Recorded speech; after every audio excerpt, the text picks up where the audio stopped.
I'm sure you're wondering. Just give me a sec. Also, you can see right there, Adam, just kind of he's snoozing. Also, Roxas is right there. So I'm sure you're wondering why the awkward silence, John. It's because every time I upload a video about this woman, I could swear up a storm in every other video and get monetized. Every single video I talk about this woman, it's demonetized. It's hit with ad suitability, um, and then I'd send for an appeal, and it's manually reviewed, only for it to come back saying that they're swearing within the first 4 seconds, when all I do is say something like, "My esteemed co-counsel Roxas." So tell me, where's the swearing in that? So I'm not going to swear at all. I'm doing this to prove a point here. So gaming documentary featuring Alyssa. We don't say her last name here anymore because, again, YouTube. I can swear up a storm in every video and get monetized. The minute I mention her last name, demonetized. So Alyssa fails to reach $400 on GoFundMe as gamers rally around Smash JT's legal defense fund. So you got a disclaimer right there about JT and stuff like that. The gaming industry has become a battleground for cultural and political ideologies, with a stark divide forming between the virtue signaling woke crowd and everyday gamers exhausted by constant political messaging and finger wagging. The community's response to two recent events, the crowdfunding campaign of Gaming While Black, a documentary featuring former Kotaku editor Alyssa, and Alyssa's contentious lawsuit against YouTuber Smash JT, illustrates the widening chasm between these groups in what's known as the gaming culture war. Gaming While Black, a documentary featuring Alyssa that focuses on racial issues in the gaming industry, has failed to gain traction in its fan-funded campaign. Its official description reads, while the working title of the documentary is Gaming While Black, the sentiment behind that is meant to convey how being black or African American in the gaming space can often feel like existing within an opposing community. No one cares if you're black. No one. What people are tired of are characters being forced into games who are black and are terribly written. If you want diversity, great. Just make it better written. Stop making an entire personality based on the color of your skin, your sexual preference, or how you identify. Because those will never lead to good characters at all.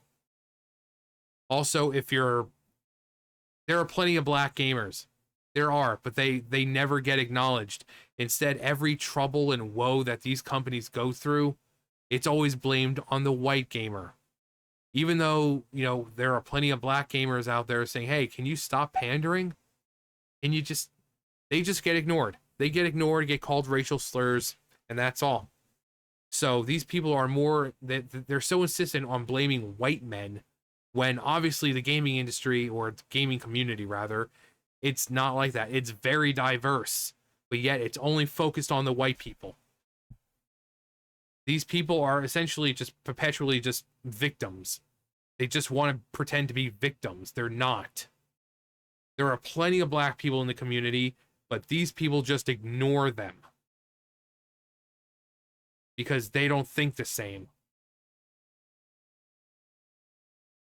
Alyssa herself can be seen in the film's trailer, giving the classic, "If you don't like it, don't buy it," slogan that her and her ilk have often spouted until gamers don't support DEI-driven games. The rhetoric then becomes a hyper-conservative backlash or bigotry caused by games like Concord or Dragon Age to fail. The project has raised a mere $370 out of its $5,000 GoFundMe goal as of this writing. Critics argue that the documentary alienates much of the gaming community by framing gamers as inherently racist and divisive. Yeah. A game comes out, it looks bad, or it looks like it has bad gameplay, or it's a game that clearly has a very obvious bias message, people call it out of all colors and races, of all both genders will call it out. And instead of acknowledging it and saying, yeah, you know what, you're right, but we're just asking you to give it a chance. No. Oh, you guys are just a bad bunch of fat incel basement dweller chuds, and you're a far right extremist and evil white men. It's like I can go through the comments: woman, black guy, Latino, black, woman, white, black. But no, it's evil white people. Oh, evil white people. Every time. And not just evil white people, evil white men. Evil men are now the greatest villains of all time. They are the source of they're the root of all evil.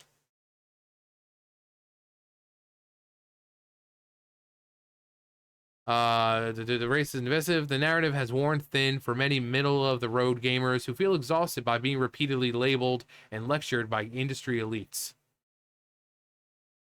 The inclusion of Alyssa, already a polarizing figure, has only compounded the documentary's troubles. Alyssa's recent reputation took a significant hit following her controversial lawsuit against Smash AT. Basically, she's like, oh, he's trying to defame me and saying that I like to suck the D, but she's got like 15 tweets talking about it over the course of like a year or two, or like several years. Like, it's like, how did you get into the gaming industry? By sucking D. She talks about, oh, well, if this job doesn't work out, I'll just go back to sucking, and back to sex work, and at least it pays better. And, so one time it's a joke. Repeating the same thing like 15 times, it's not a joke anymore, Alyssa. And the judge will see it the same way. It's like, this is kind of a long-running joke, don't you think? It's like from like 3 years ago was the first one. So it's a long-running joke there, Alyssa. Perhaps most telling is how the gaming community responded to these events. While the creators of Gaming While Black struggle to garner the slightest bit of financial support, Smash JT's legal defense funding campaign was able to raise over $20,000 within 24 hours. The campaign has since surpassed 60, which is really great because he was doing what was it, like a cancer thing for cancer or something, but then this whole thing happened and he had to use that money for this. But now not only has he just smashed through the legal fund and not only made more, he'll probably put that towards what he was initially trying to do. And then when this thing does happen and he wins a lot of money, he's like, you know what? Here's the money. All this is going to go for the cancer and all that. But 20,000, 60,000, 20,000, 24 hours, 60,000. That's insane. The stark contrast shows a growing frustration many gamers feel towards those they perceive as divisive figures who use identity politics as a platform while alienating the broader community. In an ongoing trend that extends far beyond one former Kotaku editor, people like Obsidian art director Matt Hansen, Mr. Putting things in games intentionally to make people mad, going off on Elon Musk, calling him names,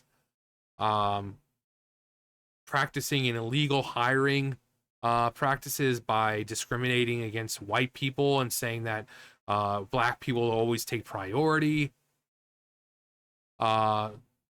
San Meyer, like wanting to punch gamers and calling all white gamers racist, and these people hate you. These people hate you. And the funny part is they're white. The white guilt that these people have, I think there's probably, I don't know what's coursing through them more, soy or freaking white guilt. Maybe it's a mixture of both. I don't know. But both of them, I guarantee you, both of those dudes pee while sitting down. And as I always say when I say that, there's nothing wrong with peeing sitting down if it's like in the morning, you're waking up, you drag yourself to the, you don't even want to turn the light on because if you do it, you're like, oh God. But it's the morning and you have to take your morning crap anyway. So, instead of peeing and then sitting down to take your crap, no, you just sit down because, like, why would you pee and then sit down? But no, Matt Hansen and that Cyan Mare, no, they look like middle of the day, broad daylight, wide awake. They're sitting down to pee. They're sitting down to pee. You know, they're sitting there with their legs crossed a little, and you know, they go into the men's room. They just walk right past the urinal, and they just go right to the stall and they sit down. That's what we mean. Like, there's nothing wrong with sitting down to pee if you're gonna take a crap, but during the day, wide awake, sitting down to pee, there's no excuse. There's no excuse. Urinals exist for a reason, people. Oh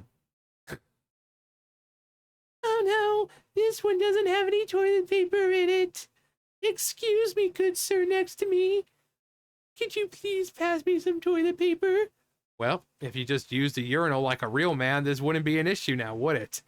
But my pee-pee is so drenched in pee. I have to clean it. Well, maybe if you just used a urinal like a real man, it wouldn't be happening. Also, if when you're done with the bathroom, please wash your hands. Please wash your hands. I've so many times I've been in a place, whether it be, you know, during work or whatever. You know, I'm working in the factory, and you know, we have higher ups going into the bathrooms, using the urinal, and then just walking out. And then not only have they touched the doorknob, they're going around and shaking hands with people. It's like the dude was just flopping his, and he's going and like, oh yes, it's very nice to see you. Thank you for coming. It's like, oh, please just wash your hands. Just.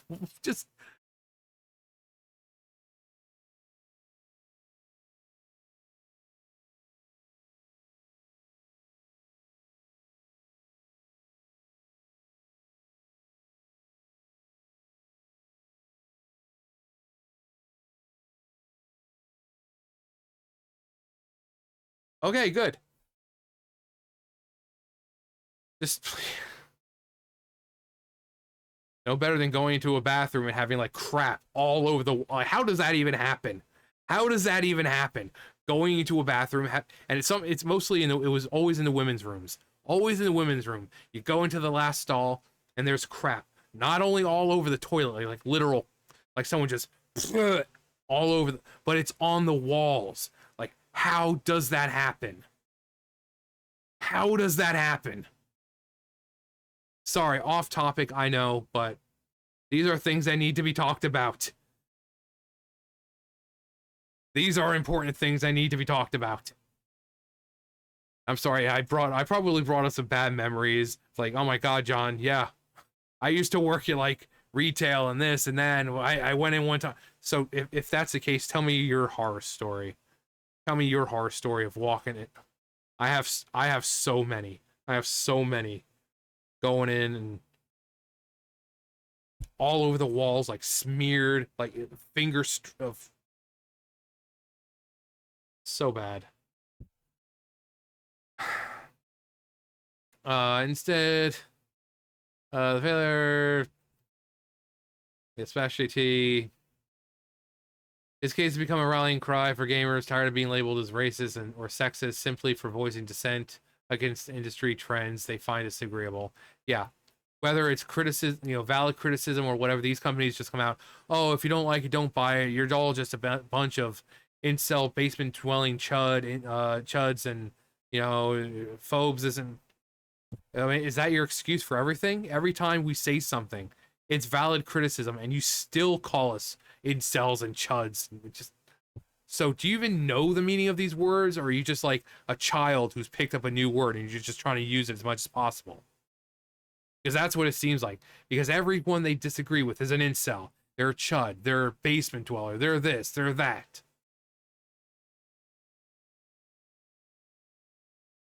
So projects like Gaming While Black may continue to find limited support among niche audiences who align with their ideology. Very small, like if we're talking about 95% of gamers, that community is only like 5%. And they'd rather pander to that 5%. You know, the percent that's not going to make them any money. And then again, when they have to go out of business and, or lay people off, shocked Pikachu face, how did this happen? Because you're pandering to the wrong people. But they are unlikely to resonate with the larger community of gamers who see such efforts as pandering and disingenuous. On the other hand, creators like Smash JT, who engage directly with their audience and respect differing opinions, will likely continue to thrive. Crossroads. They value community, authenticity, and respect over division and ideological lecturing. But, yeah. The fact that they only raised $400 is freaking hilarious. The fact that she's still going with this whole, if you don't like it, don't buy it.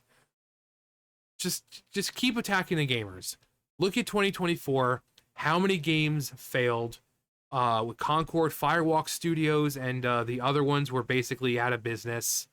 Ubisoft, EA, Activision, but all these BioWare, all these game companies had to let a lot of people go. Why? Because they focused more on games that had a political message than just making a good game. And then people didn't buy it. And then again, shocked Pikachu face.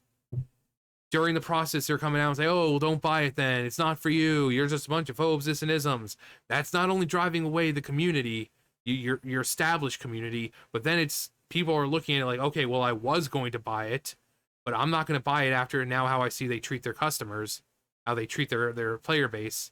So I was going to buy it, give it a chance, but I see how they treat the gamers, and I'm not going to buy it now. And instead, they're pandering to the 2 to 5%, but even the 2 to 5% are getting tired of it. But sure, just keep with this whole don't like it, don't play it. Just keep with this whole, oh, you're just a bunch of white racist incel chuds living in basements and blah, blah. Just keep doing it. And all that's going to happen is that you're going to have to let more people go. See, we don't have to buy your crappy $80 game. For a company that's wasting hundreds of millions of dollars to create games, you're the ones at risk here. If we don't buy your crappy $80 game, we're not losing anything. We don't have to lay people off. We don't have to risk going out of business. But sure, keep attacking the gamers. Keep attacking them. I'm sure it'll work out eventually. But people like Alyssa and these people, they get exactly what they deserve. They get exactly what they deserve. They want to come out and be hateful to the gamers, even with valid criticism and just call them phobes. They get what they deserve. So, anyway. But yeah, let me know your horror stories about, oh, I worked retail and I had to experience. Let me know. But that's going to do it for me. You guys know the drill. I'll see you guys later. Bye, guys.